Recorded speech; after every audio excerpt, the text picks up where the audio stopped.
Her zaman görmüsüm dardır bu dünya.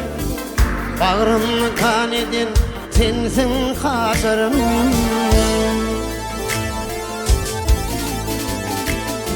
Saat geçti sen bilip gidince ömrüm.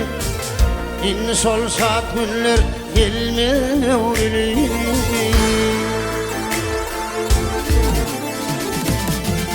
Övünsün sıralar bu garip gönlüm.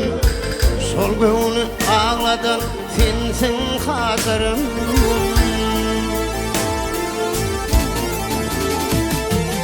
Övünsün sıralar bu garip gönlüm. Sol gönlü ağladan sensin hatırım.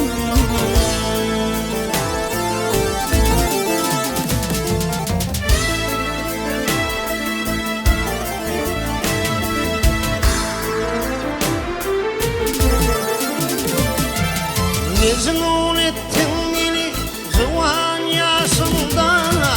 Köp ağır derdi kıyıp koydum başımda.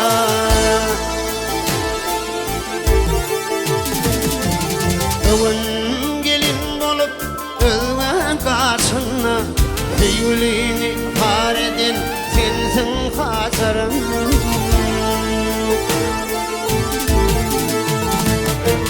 Bugün gelin bolup ölme karşına.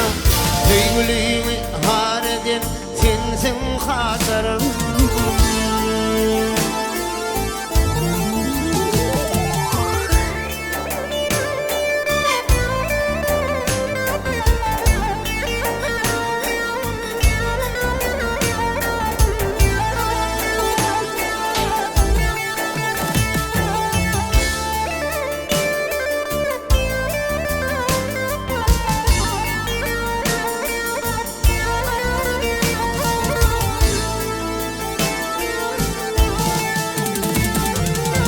Aşık oğlum senin vasfın yadır. Özün emelimdir kim seni seyin.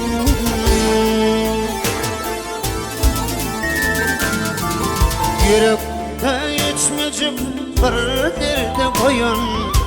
Sol derdin dermanı sensin hatırım.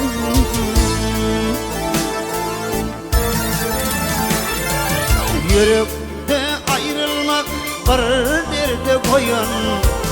Sol derdin dermanı sensin hatırım.